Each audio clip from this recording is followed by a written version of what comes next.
Kasih karunia dan damai sejahtera dari Allah Bapa kita dan dari anaknya Tuhan Yesus Kristus menyertai kamu sekalian. Amin. Shalom, saudara-saudari, sahabatku semua di dalam nama Tuhan Yesus. Firman Tuhan yang hadir menyapa kita hari ini, hari Kamis tanggal 27 Maret 2025, tertulis di dalam kitab Wahyu pasal 14 ayat 7. Mari sahabatku, kita simak dan renungkan firman Tuhan yang menjadi kekuatan dan inspirasi untuk menjalani hari ini. Demikian. Dan ia berseru dengan suara nyaring, "Takutlah akan Allah dan muliakanlah Dia, karena telah tiba saat penghakimannya, dan sembahlah Dia yang telah menjadikan langit dan bumi dan laut dan semua mata air." Gugoma suara nama dok, habiari hamu madebata jala pasangap ibana, ainunga dapot tikini panguhumonna. Sobahamu maibana sitopa langit dohot tano, dohot laut, rodi akka mual aek. Demikian firman Tuhan. Sahabat renungan harian, saudara-saudariku, di dalam nama Tuhan Yesus, deadline atau batas akhir atau tenggat waktu untuk menyelesaikan sesuatu tentunya menjadi ultimatum atau momen yang bisa menggelisahkan, yang mendorong banyak orang untuk kebut pekerjaan, tugas, atau sesuatu yang harus diselesaikannya supaya tidak gagal. Dalam hal ini, deadline iman kita adalah datangnya saat penghakiman, di mana setiap orang percaya harus benar-benar mempersiapkan diri secara rohani untuk dihakimi, dan selanjutnya ditentukan oleh Tuhan layak atau tidak layak menjadi pewaris kehidupan kekal.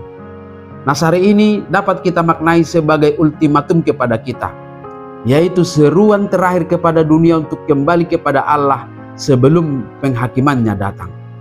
Ultimatum ini disertai dengan ketentuan-ketentuan yang harus kita lakukan sebagaimana bukti respon kita kepada peringatan akan datangnya waktu penghakiman, yaitu hari Tuhan itu.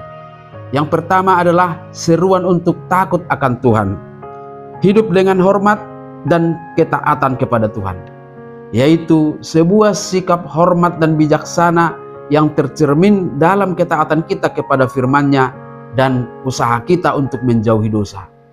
Yang kedua, memberi kemuliaan kepada Allah dalam segala hal. Memuliakan Allah berarti kita harus hidup dengan tujuan menyenangkan hati Tuhan saja, bukan untuk memenuhi keinginan kita. Dalam semua aspek kehidupan kita, baik dalam pekerjaan, dalam kehidupan keluarga, dalam pelayanan, semuanya harus tertuju kepada pemenuhan kehendak Tuhan. Itulah cara terbaik untuk memberikan kemuliaan baginya. Yang ketiga, sahabatku semua, kita diajak untuk menyembah Tuhan Allah sebagai pencipta langit, bumi, laut, dan semua yang ada di dalamnya. Kemurnian iman kita harus selalu terbukti dari pengakuan akan adanya hanya satu Tuhan Allah, yang tentunya kita sembah di dalam nama Yesus Kristus.